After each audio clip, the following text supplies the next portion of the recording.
রাষ্ট্রপতি পদে নির্বাচন কমিশনে মির্জা ফখরুলের মনোনয়নপত্র দাখিল করল বিএনপি। অলি আহমদের প্রার্থিতার আবেদন জমা দিয়েছে 11 দলীয় ঐক্য। প্রতিদ্বন্দ্বিতা ছাড়া কোনো নির্বাচন হোক এটা আমরা চাই না। এটাই গণতন্ত্রের সৌন্দর্য। বাংলাদেশ জাতীয়তাবাদী দলের রাষ্ট্রপতি প্রার্থী হয়েছেন দলের সংগ্রামী মহাসচিব মির্জা ফখরুল ইসলাম আলমগীর। গ্যাস বিদ্যুতের সংকট কাটছে না সহজে, জ্বালানি সমস্যার তড়িৎ সমাধান নেই বললেন মন্ত্রী। কয়েকটি এলএনজি টার্মিনাল স্থাপন হলে উন্নতি হবে পরিস্থিতির। আমরা পায়রা, মোংলা এবং হিরন পয়েন্টের এই জায়গাগুলো আমরা স্টাডি করছি এবং ইনভেস্টরদেরকে আমরা ইনভাইট করছি। অর্ধ শতাধিক মার্কিন ব্যবসায়ীর সাথে প্রধানমন্ত্রী তারেক রহমানের বৈঠক। দেশে মার্কিন বিনিয়োগ ও কর্মসংস্থান নিয়ে আলোচনা। চট্টগ্রামে অগ্রণী ব্যাংকের লাল দিঘি পূর্ব কর্পোরেট শাখার ভল্ট থেকে প্রায় 4.5 কোটি টাকা উধাও, দুজনকে গ্রেফতার করেছে পুলিশ।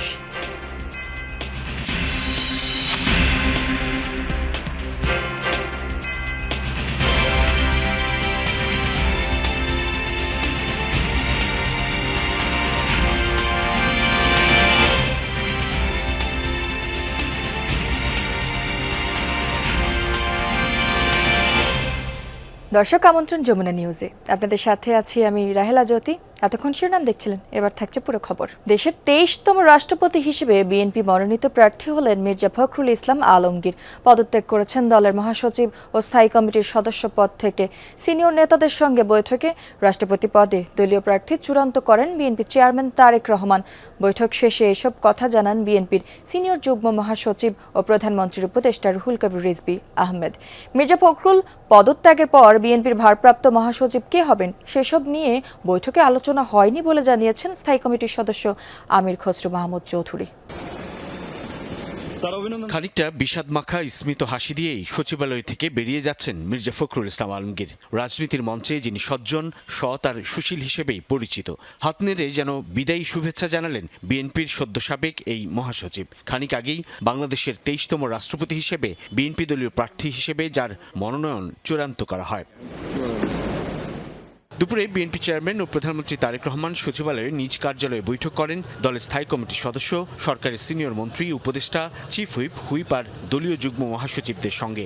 আগেই বিএনপির স্থায়ী কমিটি দলীয় গঠনতন্ত্র অনুযায়ী রাষ্ট্রপতি পদে মনোনয়ন চূড়ান্তের দায়িত্ব দিয়েছিলেন চেয়ারম্যান তারেক রহমানকে। তবুও নিজের সিদ্ধান্ত ও দলের নেতৃবৃন্দের সঙ্গে আলোচনা করে বাংলাদেশের পরবর্তী রাষ্ট্রপ্রধান হিসেবে মির্জা ফখরুল ইসলাম আলমগীরকে বিএনপির মনোনয়ন চূড়ান্ত করেন তারেক রহমান।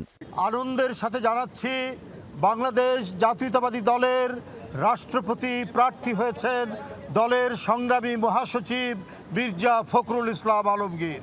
দলের সম্মানিত চেয়ারম্যান এবং গণপ্রজাতন্ত্রী বাংলাদেশ সরকারের প্রধানমন্ত্রীর সাথে বৈঠকে এই সিদ্ধান্ত গৃহীত হয়েছে।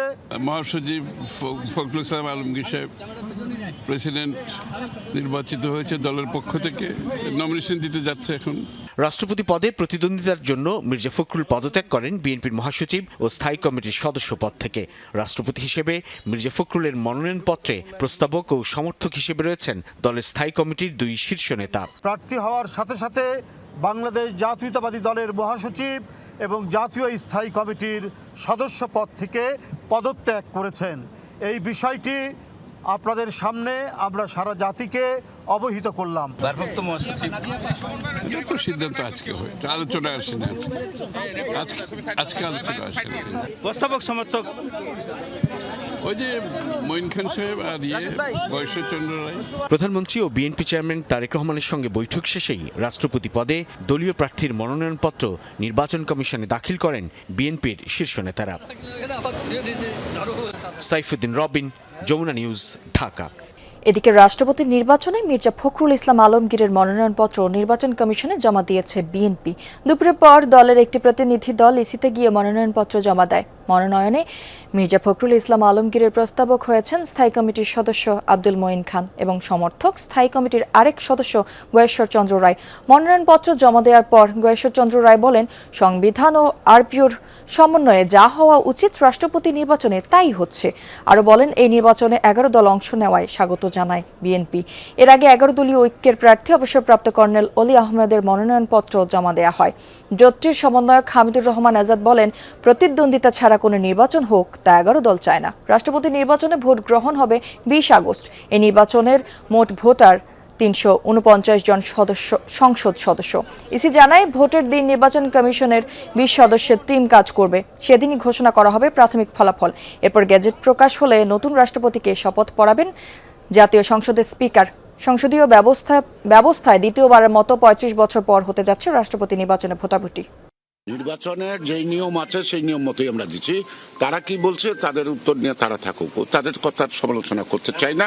আজকে কোনো মিটিং ছিল না, যেহেতু তিনি প্রধানমন্ত্রী, তিনি চেয়ারম্যান, ওনাকে আমরা দায়িত্ব দিয়েছিলাম, উনি আমাদেরকে ডেকে শুনে দিচ্ছে, আমরা চলে আসছি। আমরা এখানে জিতবো কি হারবো এটা নয়, আমরা প্রতিদ্বন্দ্বিতা ছাড়া কোনো নির্বাচন হোক এটা আমরা চাই না। এটাই গণতন্ত্রের সৌন্দর্য। গণতন্ত্রকে সঠিক দ্বারায় ফিরিয়ে আনার জন্যেই আমরা এই সিদ্ধান্তটা নিয়েছি। এমন একজন প্রার্থীকে আমরা এখানে নমিনেশন দিয়েছি যিনি জাতীয়ভাবে সমালোচনা বিতর্কের ঊর্ধ্বে। 2034 সালের মধ্যে $1 ট্রিলিয়ন অর্থনীতি গড়তে চায় বাংলাদেশ।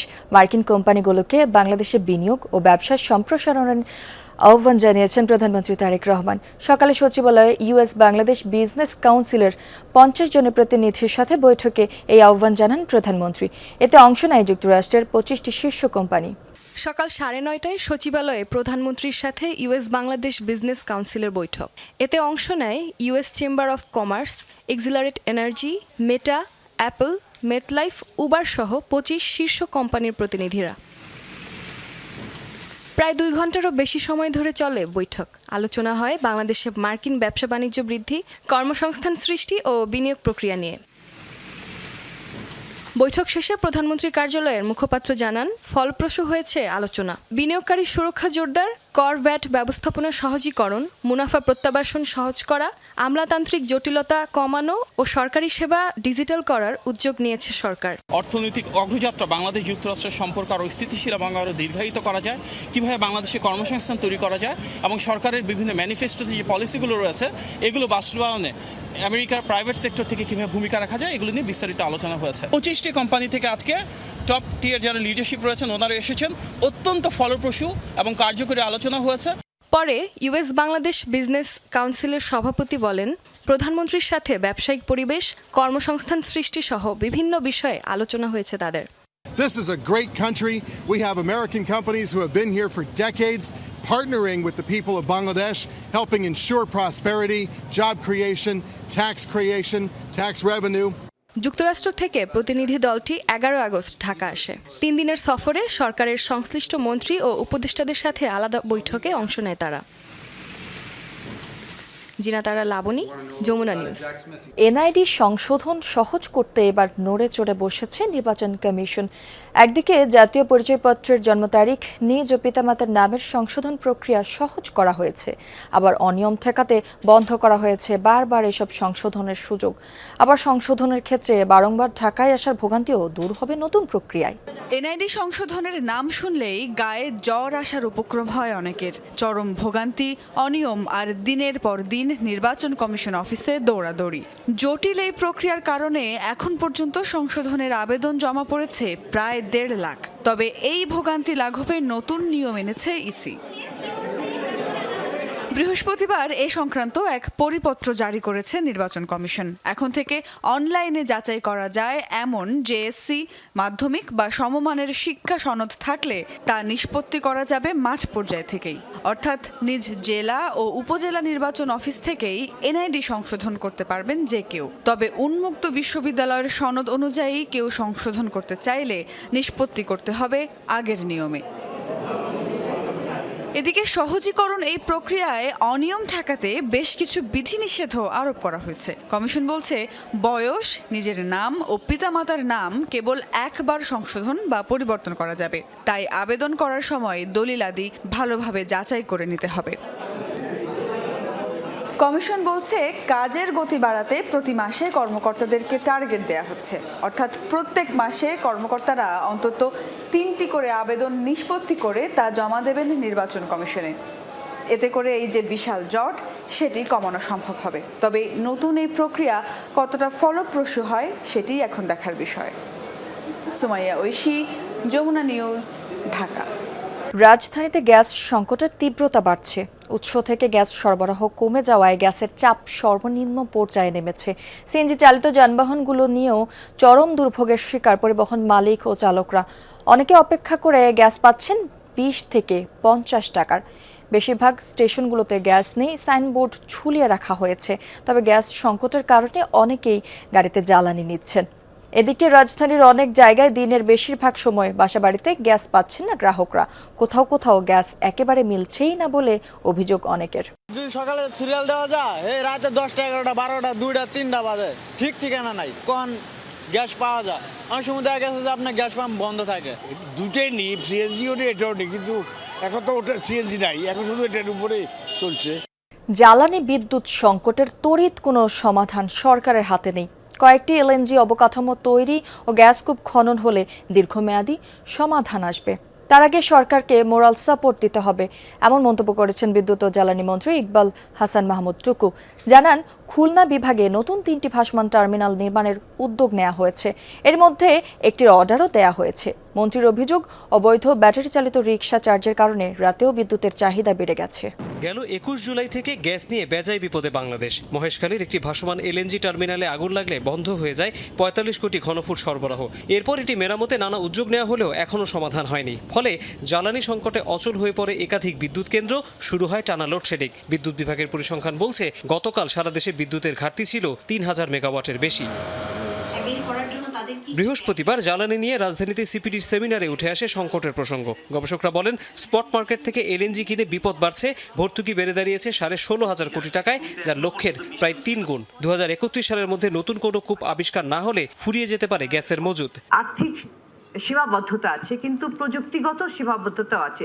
এমনকি দেখেন যে আমাদের যে এই বিদ্যুৎ এবং জ্বালানি বিষয়ক যে পরিকল্পনাটা করা হয়, স্ট্র্যাটেজিটা, সেটার জন্য কিন্তু আমাদের বিদেশি কনসালটেন্ট রাখতে, বিদেশি প্রতিষ্ঠানকে। তো এই সক্ষমতাটা আমরা গড়ে তুলতে পারিনি এত বছরে। এ সময় জ্বালানি ব্যবস্থাপনা ও নীতি নিয়ে সরকারের সমালোচনা করেন বক্তারা। ব্যবসায়ীরা বলেন, জ্বালানি সংকট নিয়ে আন্তর্জাতিক ক্রেতাদের জবাব দিতে হচ্ছে। ইন্ডিয়া মিডিয়াতেও কিন্তু ফলাও আকারে বলা হচ্ছে যে বাংলাদেশের সিভিয়ার ক্রাইসিস এনার্জি, এবং এই এনার্জি ক্রাইসিসের জন্য বাংলাদেশ থেকে বাংলাদেশের যে শক্তি, যে গার্মেন্টস ইন্ডাস্ট্রি এবং টেক্সটাইল ইন্ডাস্ট্রি, এই অর্ডারগুলি এখন শিফট করছে ইন্ডিয়াতে, ভিয়েতনামে। এই যে মেসেজগুলি যে যায়, এটা কিন্তু আমাদের জন্য একটা বিরাট ক্ষতি। সাউথ কোরিয়া যদি 1000 কিলো পার পার্সন পার ক্যাপিটা করতে পারে, বাংলাদেশ এখানে ক্লিন কোল, আমি বারে বারে বলছি ক্লিন কোল, এখানে এক্সট্রাকশনের একটা প্রশ্ন আছে, ওপেন পিট ভার্সেস ক্লোজ পিট, সেটা নিয়ে আলাপ হতে পারে। আপনি প্রাইভেট সেক্টরকে কোল ব্যবহার করার অনুমোদন দেন, এবং এটা আমরা চাই, এটা আমাদের দিতে হবে। ওয়েস্টফুল জিনিস হচ্ছে এই ডোমেস্টিক সেক্টরে আমরা যে গ্যাসটা দিচ্ছি, 11% গ্যাস ওখানে যায়, এবং ওদের ইনসাইডার আমাকে বলেছে এটা 5-6%-এর বেশি। কিছু সাকিব খান বলে গেল না 8 থেকে 9%, it is much more than that. এ সময় ভার্চুয়ালি যুক্ত হয়ে বিদ্যুৎ মন্ত্রী জানান, 2029 সালের মধ্যে নতুন 3টি ভাসমান এলএনজি টার্মিনাল তৈরি করা হবে, আর সেসব আসবে যুক্তরাষ্ট্র থেকে। তৈরি হতে পারে মংলা, হিরন পয়েন্ট ও পায়রাতে। তবে আপাতত সবাইকে ধৈর্য ধরতে হবে। উইদাউট এফএসআরও আমার যে গ্যাস আছে সেটা নামাতে পারবো না। এখন শুধু আমাকে দিন গোনা ছাড়া, আর ওই যে ইঞ্জিনিয়াররা কাজ করছে এফএসআরতে, এটা করা ছাড়া আমার কিছু নাই। আর কিছু ম্যানেজমেন্ট করা আর কি, যাতে কম লোডশেডিং হয়, যাতে আমি ইন্ডাস্ট্রিকে গ্যাসটা দিতে পারি, এই ম্যানেজমেন্টটা করা।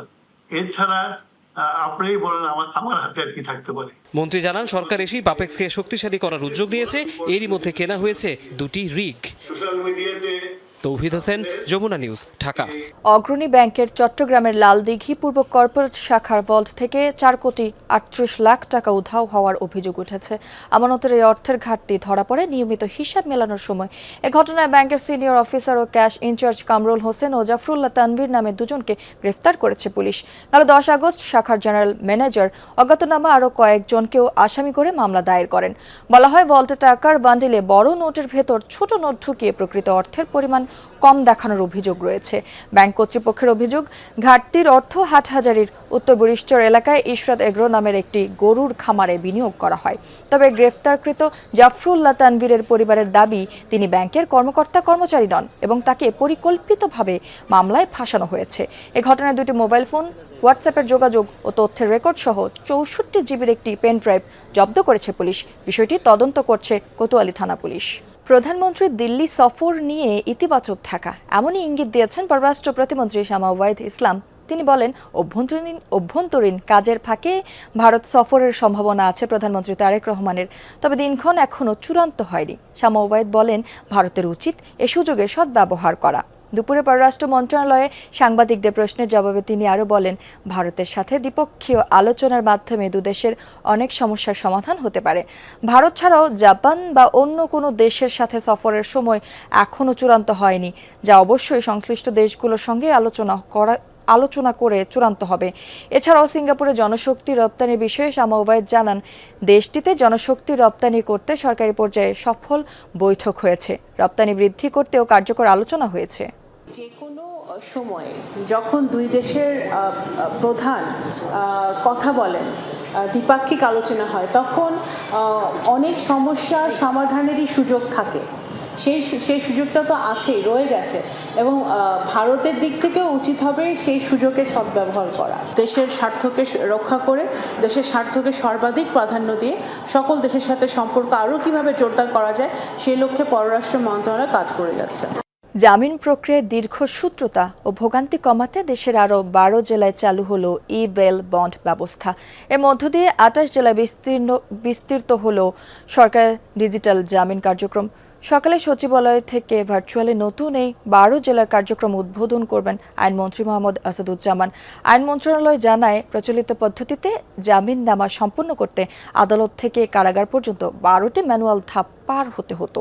ই-বেল বন্ডে পুরো প্রক্রিয়া এখন মাত্র 2 ধাপে সম্পন্ন করা যাচ্ছে। ফলে জামিন প্রক্রিয়া হবে আরও দ্রুত, স্বচ্ছ ও ঝামেলামুক্ত। পাশাপাশি বিচার প্রার্থী, আইনজীবী ও কারা কর্তৃপক্ষের সময় ও অর্থ সাশ্রয় হবে বলে আশা করা হচ্ছে। মামলার জট কমাতে দ্রুত নিষ্পত্তির পাশাপাশি মিডিয়েশনও গুরুত্ব দেওয়ার কথা জানিয়েছে আইন মন্ত্রণালয়। ভালো নিষ্পত্তির হার অর্জনকারী জেলাগুলোকে উৎসাহিত করতে পুরস্কারের পরিকল্পনাও রয়েছে। আমরা ই-বেল বন্ডের পাশাপাশি মিডিয়েশন এবং অন্যান্য জায়গায় ন্যায় বিচার নিশ্চিত করতে যে প্যারামিটারগুলো আছে সেদিকে লক্ষ্য রাখবো বলে আমরা বিশ্বাস রাখি এবং আপনারা সেই কাজে অগ্রণী ভূমিকা পালন করবেন। ঢাকা শহর একটি অতি প্রাচীন শহর, আর তাই এই ঐতিহ্যকে ধারণ করে উদযাপিত হতে যাচ্ছে হৃদয়ে ঢাকা 416 উৎসব। নগর ভবনে এক সংবাদ সম্মেলনে এই উৎসব সংক্রান্ত বিষয় তুলে ধরেন ঢাকা দক্ষিণ সিটি কর্পোরেশনের প্রশাসক আব্দুস সালাম। ঐতিহ্যবাহী ঢাকার সমৃদ্ধ ইতিহাস ও সংস্কৃতি তুলে ধরতে নানা বর্ণাঢ্য কর্মসূচির মাধ্যমে পালিত হবে এবারের 416 বছরের উৎসব। উৎসব, গর্ব ও দায়িত্ব প্রতিপাদ্যকে সামনে রেখে এই বিশেষ উদ্যোগ গ্রহণ করা হয়েছে। সংবাদ সম্মেলনে আব্দুস সালাম বলেন, ঢাকার ঐতিহ্যকে পুনরায় জাগ্রত করার প্রত্যাশা নিয়েই এই আয়োজন। হৃদয় থেকে ঢাকাকে ভালোবেসেই এই শহরকে গড়ে তুলতে হবে।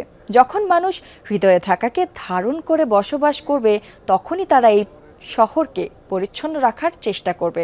তাই যে অবস্থানেই থাকুক না কেন, প্রত্যেকে যদি নিজ নিজ দায়িত্ব থেকে নিজের বাড়ি এবং আশেপাশের আঙ্গিনা ও রাস্তা পরিষ্কার রাখে, তবেই এই শহর বদলানো সম্ভব।